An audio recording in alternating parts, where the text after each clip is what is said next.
금리를 한 번 더 올릴 가능성도 남아있다라는 생각을 합니다. 미국의 달러화 가치는 어느 정도 강세를 유지할 수밖에 없다라는, 한국은행은 이 물가를 잡기 위해서 금리를 올릴 수 있겠는가.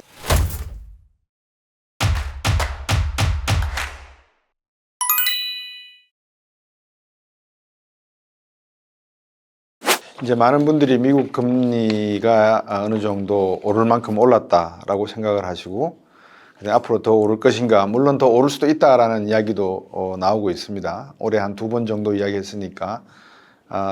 근데 이제 금리를 올리는 의미가 무엇인지를 우리가 먼저 짚고 넘어가야 될 게 있습니다. 일단 금리를 올린다는 말은 미국의 달러화가 아직까지도 강세가 될 가능성이 더 크다라는 의미가 하나가 포함이 되어 있고요. 다시 말하면 환율이 지금 우리가 1200원 후반대에서 움직이고 있지만 1300원대까지도 갈 수 있다라는 의미가 되고 있고요.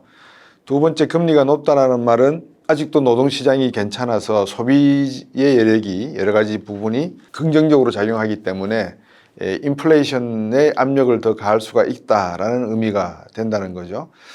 그래서 이제 금리가 의미하는 것이 이러한 물가와 환율에 어떤 영향을 주는 것이 있다라는 측면을 먼저 감안을 하시고, 그 다음에 이제 대외적 환경을 한번 들여다보셔야 되는데, 대외적 환경이라고 하는 것은 이 중국 경제가 어떻게 되고 있고 또 일본 경제가, 유럽 경제가 어떻게 방향으로 가는가를 봐야 된다는 거죠.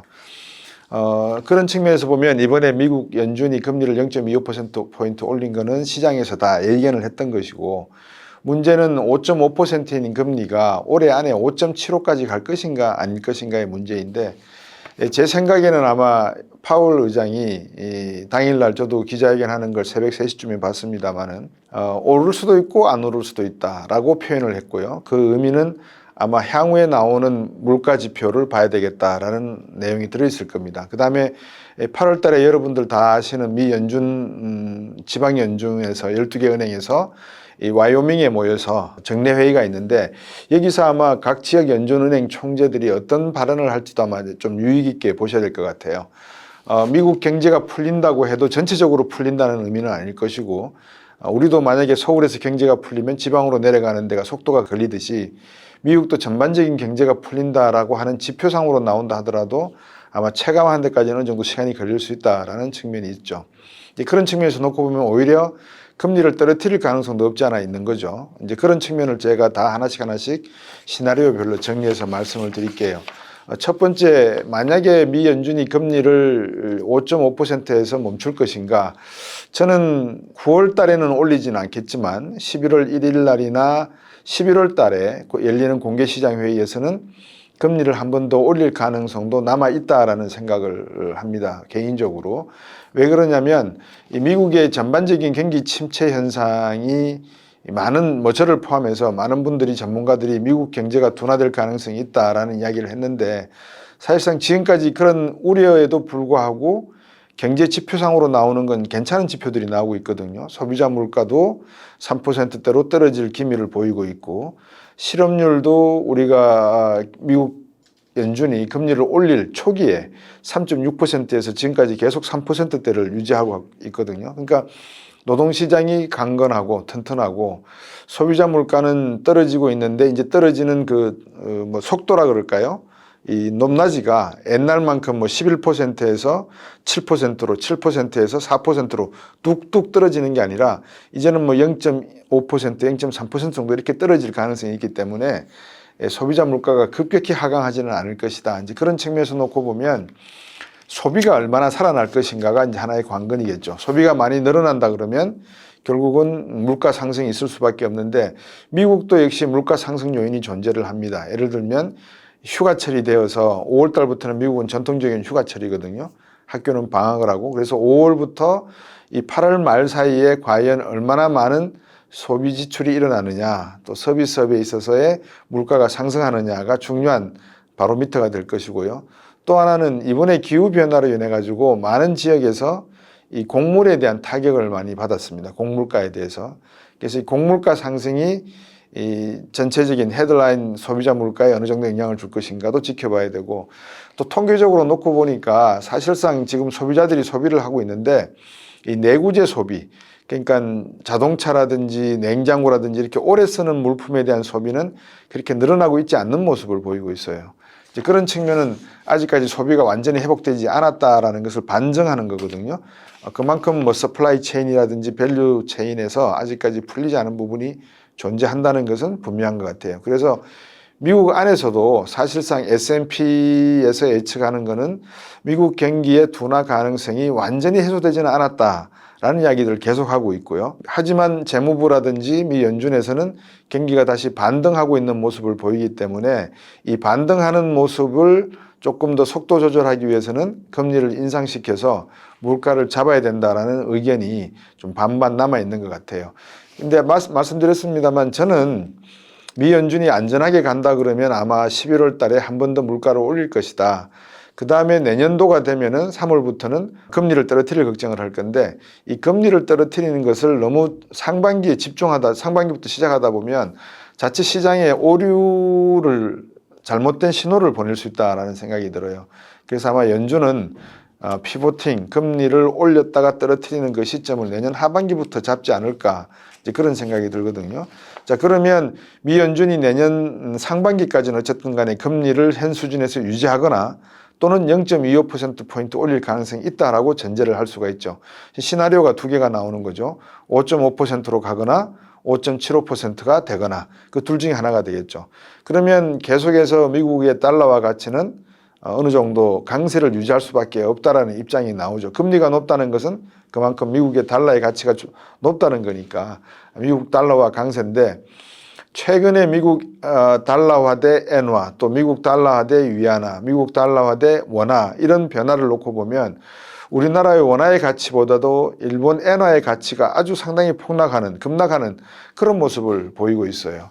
그래서 이 일본 엔화의 하락이 어떤 의미를 갖는가 이게 또 하나의 변수가 되고 있는데 어쨌든 미국 경제만 놓고 보면 금리의 인상은 5.5 내지는 5.75 그리고 5.5는 올해 하반기까지 계속할 가능성이 있고 내년에 한 번 더 올린다면 내년 한 3월 달에 5.75 아니면 올 연말 11월 달에 5.75까지 갈 가능성이 있다. 자, 여기서 이제 파생되는 문제는 제가 앞에서도 말씀드렸습니다만 환율 문제하고 그 다음에 미국 달러의 강세에 따른 환율 문제하고 또 하나는 이제 소비자 물가에 미치는 영향인데 이게 우리나라 경제에 어떤 영향을 주느냐부터 간단히 한번 말씀을 드릴게요. 일단 달러가 강세로 간단 말은 우리나라의 환율, 즉 우리나라의 돈 가치는 상대적으로 떨어진다라는 의미가 되겠죠. 그래서 아마 환율이 1200원대 후반대에서 1350원대 사이에 움직일 가능성이 크다라고 봐야 되겠고요. 자, 이렇게 되면 유가가 하반기로 갈수록 상승할 가능성이 조금 남아있다라는 이야기들이 나오고 있거든요. 또 곡물 가격도 마찬가지고 이제 그렇게 되면 우리나라에 대한 소비자 물가 상승에 대한 압력은 상당히 높아질 가능성이 높죠. 왜? 대부분을 수입해서 쓰기 때문에 환율이 올라가 버리면 수입 물가가 올라가잖아요. 그래서 대부분의 지금 뭐 여러분 아시다시피 장마라고 하기에는 뭐 할 정도로 아주 비가 많이 오는 바람에 곡물에도 영향을 미치고 그래서 추석 물가 정도가 되면 우리나라 소비자 물가가 4.5%를 넘어갈 수도 있지 않을까 하는 조심스러운 예측입니다. 그만큼 한국 경제는 이 소비력이 늘어나면서 뭐 경기가 좋아서 물가가 올라가는 게 아니라 이 달러와의 환율 상승과 그다음에 유가라든지 전반적인 원자재 가격 상승으로 인한 수입 물가 상승으로 인해서 물가 상승 요인이 강하게 존재한다. 이제 그렇게 보시면 우리나라의 하반기 물가가 상당히 높게 나올 가능성이 높은데 그렇다 그러면 한국은행은 이 물가를 잡기 위해서 금리를 올릴 수 있겠는가? 이게 하나의 이제 큰 질문이 되겠죠. 지금 우리나라가 미국하고 2%포인트 차이가 나는데 금리상으로 그러니까 우리가 3.5, 미국이 5.5 이렇습니다. 근데 역대 저번에도 말씀드렸습니다만 1.25%포인트 차가 가장 큰 금리 차였는데 지금 2.0%포인트까지 금리 차가 벌어졌단 말이에요. 자, 이런 상황에서 미국 증시가 만약에 더욱더 뜨거워지고 또 일본 증시가 한국 증시보다 낫다라는 생각이 들고 또 지금 미국 장기 국채 금리가 4%를 돌파를 하고 있거든요. 이런 측면으로 나가다 보면 여러분 국가 채권이 4% 금리를 준다는 건 상당한 금리입니다. 이거는 시중에서 말하는 10% 이상의 금리의 그 강한 이미지를 갖고 있기 때문에 과연 우리나라 안에 들어와 있는 외국계 자본이 우리나라 증시를 부양시키면서 우리나라 증시에서 돈을 벌 수 있다, 또 돈을 벌겠다라고 하는 그 양이 미국이나 일본으로 갔을 때 양보다도 더 많을까? 이 점이 이제 하나의 퀘스천 마크로 열리는 거죠. 만약에 그렇게 된다 그러면 당연히 미국이나 외국 자본, 유럽 자본은 돈을 빼서 미국으로 가져갈 가능성이 크고 우리 주식보다는 증시보다는 미국 증시와 일본 증시에다가 투자할 가능성이 더 높다는 측면이 하나가 있죠. 그래서 이제 우리나라 경제에 대한 가장 큰 문제는 바로 그 점인 것 같아요. 소비자 물가는 올라갈 가능성이 크다. 그리고 우리가 금리를 올리고 있지는 않지만 만약에 이게 가계부채 문제에다가 또 다른 그 도화선이 연결이 된다 그러면 즉 금리를 올리지 않더라도 소비가 줄어들면서 경기 전반적으로 둔화되는 양상 속에 지금 뭐 부동산 경기가 되살아난다는 말씀들을 하는데 잠깐 제가 옆으로 가서 이런 질문을 여러분에게 드릴게요. 여러분들 신문을 보면 일주간 부동산 가격 지수가 뭐 0.01% 올랐다 이런 표현들을 써요, 기자들이. 그럼 0.01%면 얼마죠? 0.0001을 곱하면 되죠, 전체 매매가에. 그러면 1억이면 0이 몇 개입니까? 7개, 8개인데, 그죠? 1억이면 8개잖아요. 공을 3개를 떼보세요, 그러면. 공을 3개를 떼면 10만 원이 되잖아요. 그러면 0.01% 올랐다는 말은 몇십만 원 올랐다는 소리예요. 그런데 이게 몇십만 원 올랐다라고 하는 말보다도 이거는 생략을 하고 부동산 가격이 올랐다 이렇게 되니까 어떻게 전부 다 느낌이 들죠? 지금 집을 사야 되는가? 다시 부동산이 반등하는가? 이제 이런 느낌을 가질 수 있는 거예요. 자, 만약에 그렇다면 우리나라는 3가지의 문제점을 동시에 갖게 돼요. 첫 번째, 수출이 안 되면서 우리나라 소득이 줄어들고 있어요. 국가 전체의 소득이 줄어들고 있단 말이에요. 수출을 먹고 사는 나라인데 그러니까 소득이 줄어들고 있어요. 두 번째, 소득이 줄면 당연히 구조조정이 일어날 수밖에 없죠. 고용이 많이 일어날 수가 없잖아요. 신규 고용을 할 수가 없죠. 그러니까 해고를 할 수밖에 없잖아요. 이제 그런 문제가 생기죠. 그다음에 세 번째 문제는 물가가 제가 오른다 그랬잖아요. 수입 물가나 모든 것이 다 오르는 상태단 말이에요. 그런데 여기에 부동산에 대한 과대 기대, 그러니까 너무나 많은 기대가 이루어지고 있다면 여기에 대한 투자가 또다시 버블을 만들 가능성이 존재하지 않는가라고 하는 하나의 우려성이 남아있는 겁니다. 그래서 이런 경기가 불확실할 때 모든 전반적인 거시지표를 놓고 비록 외국인들이 우리나라 증시에서 유동성을 빼서 당장에 단기적인 투기자금화해서 밖으로 빼나가지 않는다 하더라도 국내에서 가지고 있는 원천적인 문제가 그대로 남아있는 이상에는 부동산이나 증시에 접근을 하실 때 좀 조심스럽게 접근하시라는 말도 연결이 됩니다. 그 이유는 다시 말씀을 드리면 수출이 지금 안 되고 있다는 것, 지난 6월 달에 반짝 무역 수지가 흑자로 돌아섰다가 다시 적자로 돌아서서 우리나라 수출이 안 되고 있다는 거죠. 그 이유는 여러분들 아시죠? 그죠?